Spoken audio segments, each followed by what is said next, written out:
Chapter 21. Winnie pulled her little rocking chair up to her bedroom window and sat down. The rocking chair had been given to her when she was very small, but she still squeezed into it sometimes, when no one was looking, because the rocking chair had made her almost remember something pleasant, something soothing that would never quite come up to the surface of her mind, and tonight she wanted to be soothed. The constable had brought her home. They had seized her at once, flinging the gate open and swooping down on her, her mother weeping, her father speechless, hugging her to him, her grandmother babbling with excitement. There was a painful pause when the constable told them that she had gone away of her own free will, but it only lasted for a moment. They would not believe it, and her grandmother said, "It was the elves. We heard them. They must have bewitched her." And so they had borne her into the house, and after she had taken the bath they insisted upon, they fed and petted her and refused, with little laughs and murmurs, to accept her answers to the questions. She had gone away with the Tucks because, well, she wanted to. The Tucks had been very kind to her, had given her flapjacks, taken her fishing. The Tucks were good and gentle people. All this would have been swept away in any case, however, this good impression of her friends which she was trying to create when she told them what had happened to the man in the yellow suit.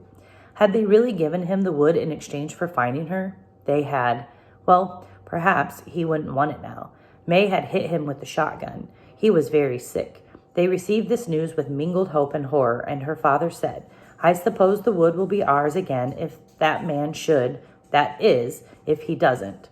"You mean if he dies?" Winnie had said flatly, and they had sat back shocked. Soon after they put her to bed with many kisses, but they peered at her anxiously over their shoulders as they tiptoed out of her bedroom, as if they sensed that she was different now from what she had been before, as if some part of her had slipped away.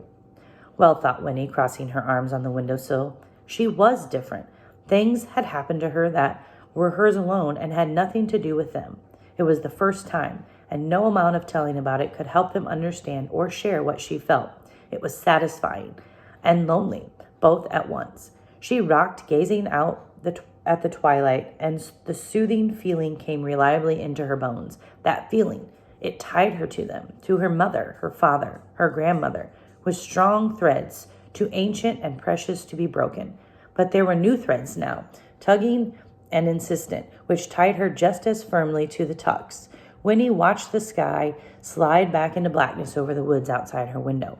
There was not the least hint of a breeze to soften the heavy August night, and then, over the treetops, on the faraway horizon, there was a flash of white, heat lightning. Again and again it throbbed. Without a sound, it was like pain, she thought, and suddenly she longed for a thunderstorm. She cradled her head in her arms and closed her eyes. At once, the image of the man in the yellow suit rose up. She could see him again, sprawled motionless on the sun-blanched grass. "He can't die," she whispered, thinking of May. "He mustn't." And then she considered his plans for the water in the spring, and Tuck's voice saving.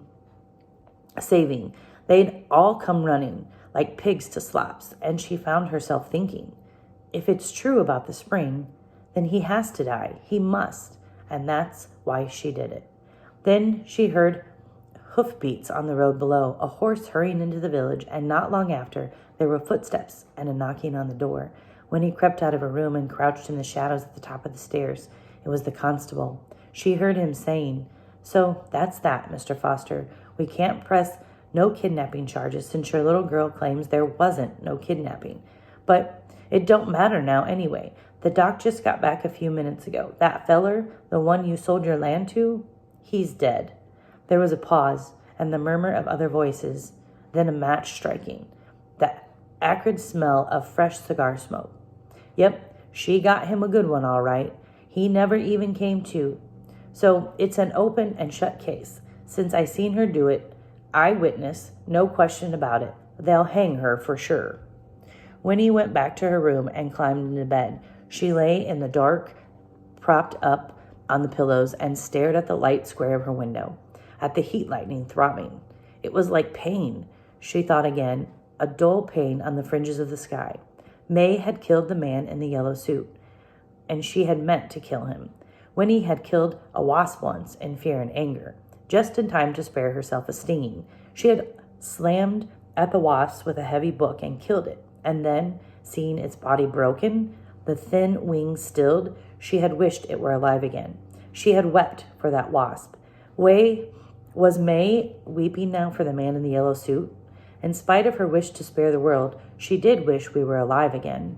There was no way of knowing, but May had done what she thought she had to do. Winnie closed her eyes to shut out the silent pulsing of the lightning.